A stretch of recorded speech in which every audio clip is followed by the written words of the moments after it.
Hello and welcome back to climatehope.us.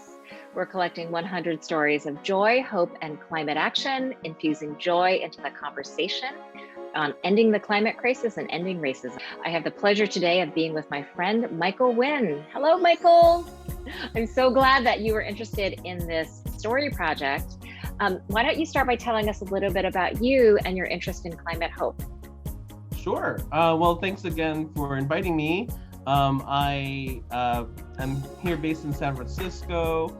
I'm an activist, a community organizer, an attorney by day, but at night sometimes I'm a drag queen by my alter ego, Juicy Lou. So let's ask you the question, which is what is one of your greatest joys and how is it connected to action to end the climate crisis? Well, thanks for that question. I think whenever I think of joy, I think of something that makes my heart sing. And one of the things that makes my heart sing the most is really drag, to be honest. Drag makes my heart sing.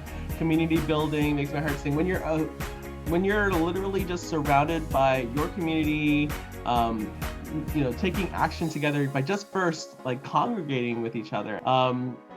How it's connected, I would say, to climate change is like I'm very involved in a nonprofit here in San Francisco called Livable City. We believe in a San Francisco where walking, biking, taking public transit is the best way to get around in San Francisco. San Francisco of more green open spaces. I am not a planner, right? I am not a urban planner by design, but I am definitely a person who believes in the beauty of cities and the joy of living in a city. So for me, Livable City is how I do my climate justice work.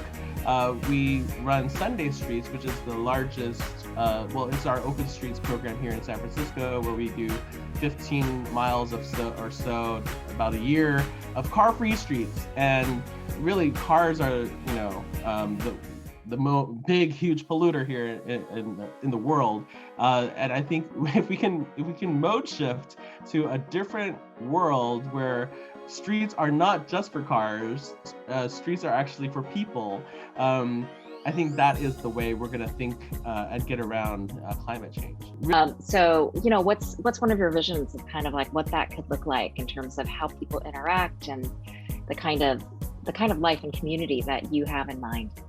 Yeah, I mean, I think so many things can be done when we're all thinking about how we can live and interact with each other in a way that is safe, in a way that people feel seen, heard, and celebrated. It's kind of the intersection of my queer activism with Kids Happy Week, and I'm sitting on the advisory committee for San Francisco Human Rights Commission as the LGBTQI+ advisory committee. And so for me, the vision of a more livable city for everyone is sort of where everyone can afford to live in San Francisco within their means, where housing is plentiful, affordable, where you can go within a 15-minute either bike ride, walk, or public transit to everything that you would need. So commercial quarters are accessible, all these things that can make the city more livable. And so, which was exciting to be part of Livable City because they do a lot of, they're kind of like the people's planner, right? And so we did away with alternative minimum parking requirements. So minimum parking requirements, meaning that for housing, this is gonna get wonky really fast, but housing, new housing doesn't have to have any minimum parking requirements anymore attached to an apartment, which means the developers can make it for cheaper now. So they don't have to build big, huge parking structures. Basically, housing for cars, as we say, no parking lots, how about housing for people instead of housing for cars? So that's one of the big policy pushes that was achieved through Livable City in the background with our advocacy, trying to get people out of the idea of having to use a car to get to places. And one of those places is JFK. So car-free JFK was a big, huge to-do here in San Francisco. Now it's JFK Promenade, where people can walk through Golden Gate Park and enjoy the park that way. I'm so glad that you're talking kind of more in depth about how we think about potentially living without cars. kind of on a day-to-day basis. Transportation, of course, is one of the biggest pieces of the climate emergency puzzle. And if we can figure out how to bring transportation to the point where we have zero emissions, that is one of the, that's one of the big pieces. So I really admire your work and your commitment and your passion towards that. And also it's so you, just in terms of like building the kind of city where people are joyful and they're interacting and they're thriving. We're going to bring this conversation to a close, but any last words or thoughts? I mean, one of the things that happens around climate is it feels so big and it can feel dark and depressing. But, this is about infusing joy into that conversation and moving us forward. So any last words of inspiration? I'd say, because my drag persona is Juicy Lou, in everything that I do, in all of my organizing, I think about it. It's like, how can I make this juicier? Like, how can I keep it juicy?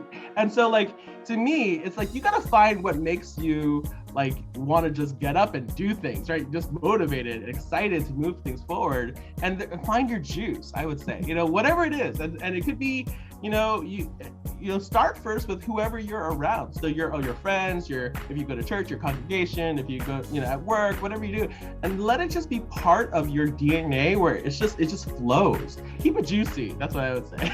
Keep it juicy. You heard it from Juicy Lou. Michael Nguyen, thank you for your time and for your passion and your commitment. Thank you for coming and visiting us at climatehope.us, and we will see you soon. Thanks, bye. Bye. Keep it juicy. That's what I would say.